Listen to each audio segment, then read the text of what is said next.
say one thing going in the direction of the Detroit Lions is that they ended the season almost on a high note. They won 8 of their last 10 games. It was kind of a slow start for the Lions, but do you think it's something to take away when you see a team ending the season with a lot of momentum? Do you think that carries into the next season? I absolutely do. And these things don't happen in a vacuum. And what I mean by that is, in the NFL, experience matters and carryover matters, particularly when you're talking about a young team. And you mentioned the weapons around Jared Goff. This is a young-ish team. Look on the defense, and I love Aiden Hutchinson. He had 9.5 sacks as a rookie coming out of Michigan, so he's playing right there in Michigan. He was a stud as a rookie. He's going to get better. Certainly, I think one of the things that isn't talked about enough in sports is, you can learn how to win, and you can also learn how to lose. Losing can become contagious.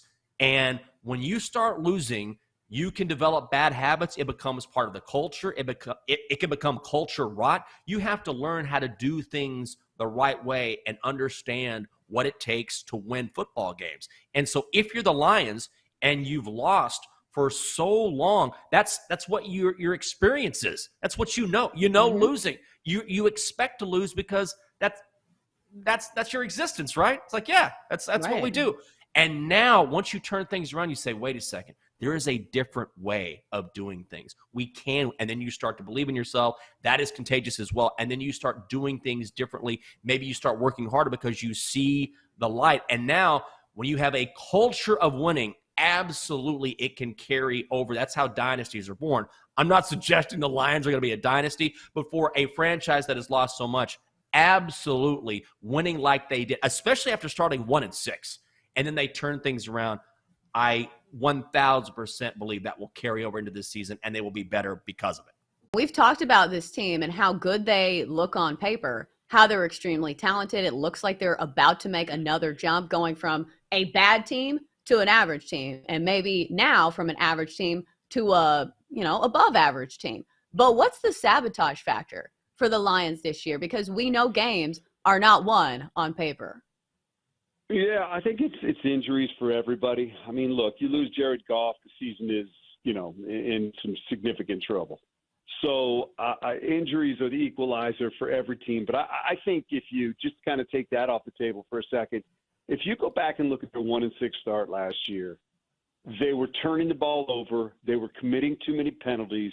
They were doing things that made it easier for the other team to win. If you go back and look at the 8-2 finish, you see a team that didn't turn the ball over. You see a team that was playing top 10 defense for the most part. You see a team that was running the ball effectively and not committing, the turnovers that extended drives for the other team or cost you drives. Now, they didn't completely go away. There were some moments where it still came up and bit them. But it's right there. Winning in this league in some ways isn't that complicated. It starts with not turning the ball over. It's the single biggest indicator of winning and losing in the NFL is winning that turnover battle. And they did that at the beginning of the year. They didn't do it at the end of the year. And penalties just kill you because it makes life easier for the other team. So, there's a cautionary tale from their season last year, which is that 1-6 start was largely based on mistakes that you made and things that you could have prevented to at least keep yourself in some of those games that you ended up losing. And some of them were really close. And the difference was some of those silly plays. So, look, to me, it's about playing the way that you played when you finished 8-2 last year. Not, look, this is going to be a different team. It'll be a different look than it was a year ago. But the lessons that you learned from that are the ones that you need to carry forward. And a guy like C.J. Gardner-Johnson who comes in has, played in the postseason in big games. And, Cam Sutton has played in big games for the Steelers coming over here now. Again, Mosley coming from the 49ers is a good player, a guy who understands what pressure to win is. So I think they've added some people that will help in that regard, but it always starts with you. People look at schedules and figure out if they can win games or something like that, which is fun and fine and all that, but it starts with you, and it starts with you not making mistakes that cost you games in this league, and I think that's where it has to start with them. So, Jenks, this feels like a very complicated story what do you think are the main points that people should take away from this? Because I am reading all of this stuff, and it's just a lot to digest. I think the takeaway for me is that it took something this intricate and this terrible, frankly, to get an NFL owner out. This is how difficult it is. Because for years, what have we said? How is Dan Snyder still in charge? We don't have the time on this show to go through the litany of accusations, of problems, of reasons why he should have been ousted years ago. But the NFL is a good old boys club. We know that. It always has been. And no matter what he did, he was untouchable.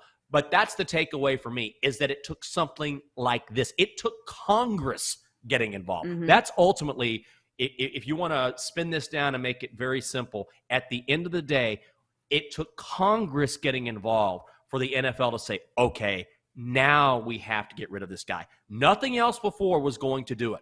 And it took a sinister plan that backfired, and Congress getting involved, where the owner of an NFL team was like, I won't show up. I'll sit on my yacht in international waters so I don't have to testify in front of Congress while the NFL commissioner is testifying. And that is what it took for the NFL to say, all right, now we have to move on.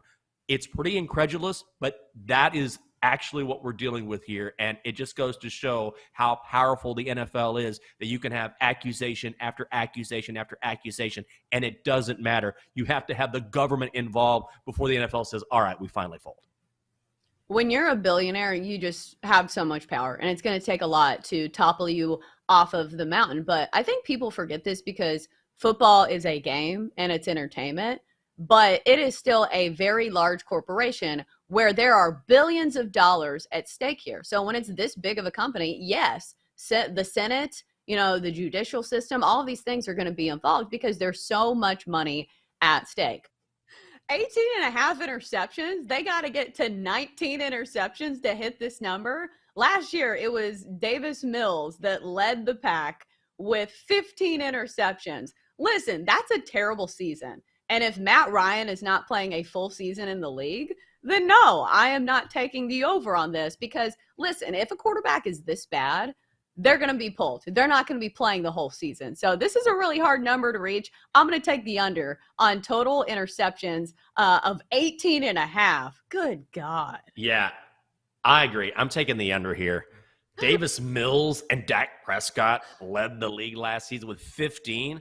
And here's the thing that I like about betting the under here. Now, this won't happen with a Dak Prescott, but let's say you're Baker Mayfield, or you're a guy who could throw a lot of interceptions, but you're not that's a good call. You're not. But also, if you're not necessarily a big name starter, you could get pulled. Like if you're having so if you're having a bad season or a bad game and you're not some sort of marquee name and you suck, the coach might be like, get this guy out of here. So that would make me lean towards the under as well. So I'm with you. Let's go under here. I think I'd be good at the ear pull and the four-man carry.